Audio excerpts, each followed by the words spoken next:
நான் பெரிய தப்பு பண்ணிட்டேங்க. நான் பண்ண தப்ப தயவு செஞ்சு நீங்களும் பண்ணிடாதீங்க. ஒரு 4 நாளுக்கு முன்னாடி ஹாஸ்பிட்டல்லேருந்து ஒரு ஷார்ட்ஸ் போட்டிருப்பேன். நெறைய பேர் "இதுல என்னாச்சு குழந்தைக்கு?" அப்படின்ற மாரி கமெண்ட் பண்ணியிருந்தீங்க. ஸோ, அதுக்கான வீடியோ தான் இது.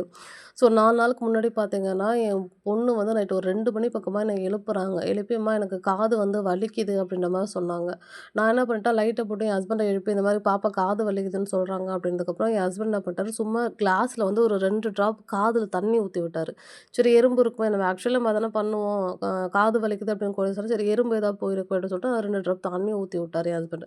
ஸோ என்ன பண்ணிட்டாரு, பாப்பா கொஞ்ச நேரம் சொன்னா, "இல்ல எனக்கு வலிச்சுட்டு தாம்மா இருக்கு" அப்படின்னு சொன்னதுக்கப்புறம் என் ஹஸ்பண்ட் என்ன பண்ணாங்க, பட்ஸ் இருக்கு இல்லையா, அந்த பட்ஸ வந்து குழந்தை காது கிட்ட கொண்டுட்டு போனாரு. பட் என் பொண்ணு என்ன பண்ணிட்டாங்க, பயத்துல காத ஆட்டிட்டாங்க.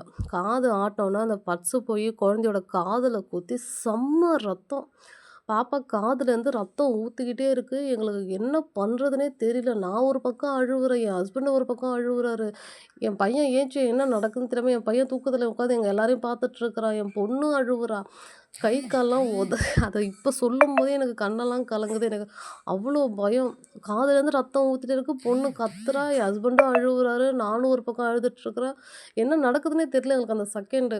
அதுக்கப்புறம் எங்க ஹஸ்பண்ட் "வண்டி எடு ஹாஸ்பிட்டல் போலாம்" அப்படின்னு சொல்லிட்டு குழந்தைய தூக்கிட்டு நைட்டியோடயே மேல ஒரு டவல மட்டும் போட்டு நைட்டியோடயே ஜிஹெச் கூட்டிட்டு போயிட்டோம். ஸோ அங்க போய் பார்த்தீங்கன்னா, அங்க ஒரே ஒரு டாக்டர் தான் இருந்தாங்க. அவங்க பார்த்தீங்கன்னா, பயங்கரமா திட்டுங்க. "உங்களுக்கு அறிவு இருக்கா? இப்படி பண்ணலாமா? வைக்கலாமா? குழந்தைக்கு எவ்வளோ ப்ளீடிங் வருது பாருங்கன்னு" சொல்லி செம்ம திட்டு திட்டான். நீங்க திட்டுறத கூட நீங்க அப்புறமா திட்டுங்க. ட்ரீட்மெண்ட் ஃபர்ஸ்ட்டு பாருங்க குழந்தைக்குன்னு சொல்லி 2 பேருமே போயிட்டு அவரோட நின்னு அழுதுட்டு அதுக்கப்புறம் என்ன பண்ணாங்கன்னா, பயப்படாதீங்க. இது ஒண்ணும் இல்ல. நம்ம ப்ளீடிங் ஓரளவுக்கு கொஞ்சம் கண்ட்ரோல் ஆயிடும் அப்டின்ற மாரி சொல்லிட்டு, காதுல ஊத்துறது வந்து ஒரு மருந்து குடுத்தாங்க. காதுல ஒரு மருந்து குடுத்துட்டு, தூங்க வைங்க அப்டின்னு சொல்லிட்டு தூங்குறதுக்காக பார்த்தீங்கன்னா, ஒரு மாத்திரை குடுத்தாங்க. பட் அந்த மாத்திரைய 4ஆ கட் பண்ணி, அதுல ஒரு பீஸ வந்து குழந்தைக்கு குடுங்க. தூங்கிடுவாங்க. நீங்க காலையில கண்டிப்பா ஜிஹெச் தூக்கிட்டு வரணும் அப்டின்ற மாரி சொல்லிட்டு எங்கள அனுப்பிச்சு வச்சுட்டாங்க. சரி நாங்களும் நைட் அன்னைக்கு வீட்டுக்கு வரதுக்கே 3, 3:30 மணி பக்கம் ஆயிடுச்சு. நைட் வந்து படுத்துட்டு காலைல திருப்பி 7 மணிக்கெல்லாம் எழுந்து தூக்கிட்டு ஓடுறோம் ஜிஹெச்சுக்கு. அங்க போய் பார்த்தீங்கன்னா, அங்க இன்னொரு டாக்டர் ஸ்பெஷலிஸ்ட் டாக்டர் வந்திருந்தாங்க. அவங்கள்ட்ட கூட்டு போ சொன்னாங்க.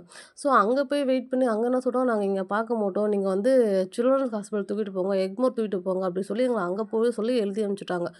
எங்களுக்கா கையெல்லாம் உதறுது. என்ன சொல்ல போறாங்களோ? எக்மோர் வேற தூக்கிட்டு போ சொல்றாங்களே! குழந்தைக்கு என்ன ஆச்சோ? ஏதாச்சோ? ரத்தம் உள்ள வருமோ? காயம் பெருசா இருக்கோ? காதுக்குள்ள அப்படின்னு சொல்லி எங்களுக்குள்ளே ஏகப்பட்ட குழப்பங்க. நான் என் ஹஸ்பண்ட பார்த்து திட்டுறேன். அவரு என்ன பார்த்து அழுவுறாரு.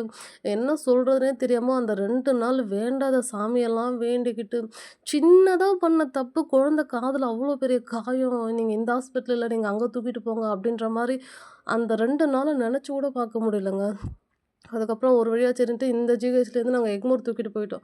அங்க போய் பார்த்தீங்கன்னா, அங்க டாக்டர பார்த்துட்டு நாங்க போனதே ஒரு 10 மணி. பட் நாங்க அங்க போம்போது பார்த்தீங்கன்னா, எங்கள விட நெறைய கும்பல் இருக்காங்க. இப்போ குழந்தைங்க கைய உடைச்சுட்டு வராங்க, கால உடைச்சுட்டு வராங்க.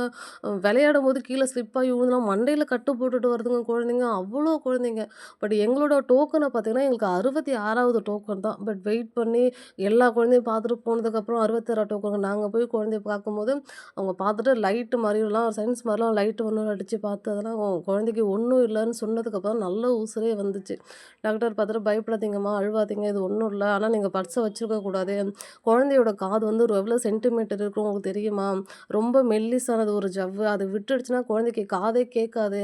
இந்த மாரிலாம் நீங்க பண்ணக்கூடாது. ஏன் இப்படி பண்றீங்கன்னு?" சொல்லி எங்களையே திட்டி குழந்தைய பார்த்து குழந்தைக்கு ஒண்ணும் இல்ல அப்படின்னு சொன்னதுக்கப்புறம் தான் நல்ல உசுரே வந்துச்சு. அந்த மாரி நாங்க சும்மா ஒரு எறும்பு தான் இருக்குன்னு சொல்லி காதுக்குள்ள பட்ஸ விட்டுறது, அது இவ்ளோ பெரிய இஷ்யூவா போய் எங்கள இழுத்துட்டு போய் விட்டுருச்சு. 2, 3 நாள் வரைக்கும் தூக்கம் இல்லாம, சாப்பாடு இல்லாம அலைஞ்சுட்டு குழந்தைய வச்சுட்டு, ஐய்யயோ! கடவுளே! அப்படின்ற மாரி எங்களுக்கு ஆயிடுச்சு.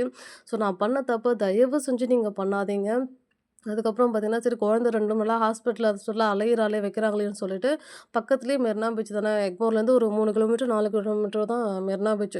அங்க கூட்டிட்டு போயிட்டு, சரி குழந்தைய கொஞ்சம் மைண்ட மாத்தலாம்னு சொல்லிட்டு, அவங்களுக்கு அந்த விளையாட்டு பொருள்லாம் வாங்கி குடுத்துட்டு, அவங்கள விளையாட வச்சு, அவங்க மைண்ட கொஞ்சம் மாத்தி, இந்த மாரி பீச்சு, ஸ்நாக்ஸு, கல்ல ஏதேதோ வாங்கி குடுத்தாங்க.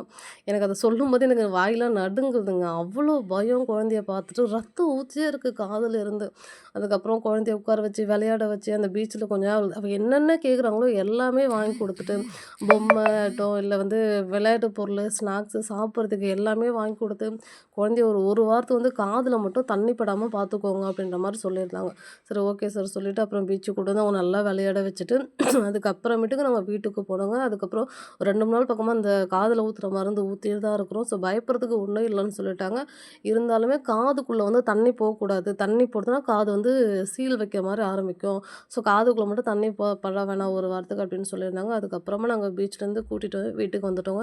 ஸோ உங்களுக்கு நான் என்ன சொல்றேன்னா, சின்னதா ஒரு எறும்பு தான் போயிருக்கும் அப்படின்ட்டு நம்மளா நெனச்சுக்கிட்டு, நம்ம குழந்தைங்க காதுல பட்ஸ விட்டாலுமே, அது ரொம்ப ரொம்ப ரொம்ப தப்புங்க. அது ரொம்ப பெரிய ஆபத்துல போய் கூட்டிட்டு போய் விட்டுரும். ஸோ 2, 3 நாளா நாங்க ஹாஸ்பிட்டல் கையுமா தான் அலைஞ்சுட்டுருக்குறோம். ஹாஸ்பிட்டல் கை நாங்க அலையிறத விட, குழந்தை காதுலேருந்து ரத்தத்த பார்த்ததுக்கு உடனே நாங்க எங்களுக்கு என்ன சொல்றதுன்னே அழுவுறேன், கத்துறேன். நைட்டு 2:30 மணி பக்கம் கத்துறேன் நின்னுகிட்டு. ஸோ நான் பண்ண தப்பு தயவு செஞ்சு நீங்க பண்ணாதீங்க. Thank you.